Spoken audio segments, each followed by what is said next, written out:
जी बिस्मिल्लाहिर्रहमानिर्रहीम। तो आज हम जिक्र करेंगे पाकिस्तान एंड अफ़गानिस्तान की मशहूर लाइन ड्यूरन लाइन के बारे में। Durand line is an international border between Pakistan and Afghanistan. आजकल ये लाइन, ये international boundary international and domestic media में काफ़ी मशहूर है। अगर हम इसकी तारीख देखें तो ये इंटरनेशनल बाउंड्री साइन हुई थी सर हेनरी ड्यूरन एंड अमीर ऑफ अफ़गानिस्तान अब्दुर्रहमान के बीच में इन 1893 में। ये बॉर्डर एग्रीमेंट था between both countries at that time. अब यही बाउंड्री पाकिस्तान एंड अफ़गानिस्तान के बीच में है, क्योंकि पाकिस्तान ने ब्रिटिश इंडिया से आज़ादी ली थी और जो जो एग्रीमेंट ब्रिटिश इंडिया ने उस वक्त किए थे, पाकिस्तान उन तमाम एग्रीमेंट का पाबंद है। पाकिस्तान इस लाइन को तो एक्सेप्ट करता है, मगर अफ़गानिस्तान इस लाइन को, इस इंटरनेशनल बाउंड्री को एक्सेप्ट नहीं करता।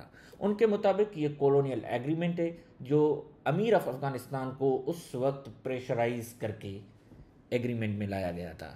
अगर हम इस आर्ग्यूमेंट को भी देखें तो ये वैलिड है या इनवैलिड। मेरे नज़दीक ये आर्ग्यूमेंट वैलिड है, क्योंकि कोई भी इंटरनेशनल एग्रीमेंट आइसोलेशन में नहीं बनाया जाता। अगर ये अंडर ड्यूरेस था या अंडर प्रेशर था तो सक्सेसिव रिजीम्स जो अफगानिस्तान में आई, उन्होंने उसको अगेन क्यों रिकॉग्नाइज किया। हो सकता है अमीर ऑफ अफगानिस्तान जो उस वक्त अब्दुर्रहमान साहब थे, उन्होंने प्रेशर में आके उसको एक्सेप्ट किया था। जो सक्सेसिव अमीर्स थे, सक्सेसिव रूलर्स थे, उन्होंने क्यों एक्सेप्ट किया। इट मीन्स कि वो उसको फॉर्मली एक्सेप्ट करते होंगे। उस एग्रीमेंट को 1919 में भी रिकॉग्नाइज किया गया था और ट्रीटी ऑफ रावलपिंडी जो 1921 में हुआ, उस वक्त भी उसको अगेन रिकॉग्नाइज किया गया था। एंड ट्रेड कन्वेंशन जो 1923 में हुई थी, अगेन उसको रीट्रेड किया गया और इस लाइन को एक्सेप्ट किया गया था। और उसके बाद 1930 में ट्रीटी ऑफ रिलेशंस जो लेटर्स थे, उसमें भी उसको एक्सेप्ट किया गया था।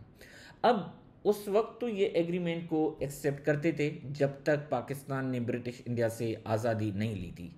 जैसे ही पाकिस्तान ने ब्रिटिश इंडिया से आज़ादी ली तो अफ़गानिस्तान ये चाहता था कि ट्राइबल रीजन्स अफ़गानिस्तान का हिस्सा बने या ग्रेटर पश्तूनिस्तान स्टेट बने।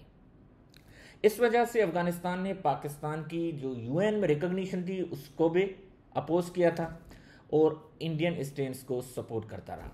सीटो एंड सेंटो में पाकिस्तान ने जब ज्वाइन किया तो उस वक्त इंडियन एंड रशियन जो स्टांस था अफ़गानिस्तान ने उसको सपोर्ट किया जो पाकिस्तान के खिलाफ था। तो ये जो ड्यूरन लाइन है, आज तक 2025 तक ये अफ़गानिस्तान इसको एक्सेप्ट नहीं कर रहा। अगर हम देखें तो Vienna convention on laws of treaties जो साइन हुआ था 1969 after the independence of Pakistan, after the signing of the Durand line agreement, उसके मुताबिक भी जो सक्सेसिव रिजीम्स हैं वो बाउंड हैं कि एग्रीमेंट को एक्सेप्ट करें। तो अफ़गानिस्तान कहता है कि ये ट्रीटी बाद में साइन हुआ है 1969 में, तो ये रेट्रोस्पेक्टिवली अप्लाई नहीं हो सकता था। तो ये ट्रीटी बिल्कुल वहाँ पे जो है कंप्लीटली फिट होता है। अगर हम इंटरनेशनल एंड ग्लोबल प्रैक्टिस भी देखें तो 1949 में ब्रिटिश क्राउन एंड 1950 में हाउस ऑफ कॉमन्स ने भी इस बाउंड्री को रिकॉग्नाइज किया था। यूएसए ने इन 1956 एंड 2012 में अगेन उसको रीट्रेट किया था एंड यूएसएसआर एंड यूएस ने इन जेनेवा अकॉर्ड इन 1988 में भी इसको एक्सेप्ट किया था।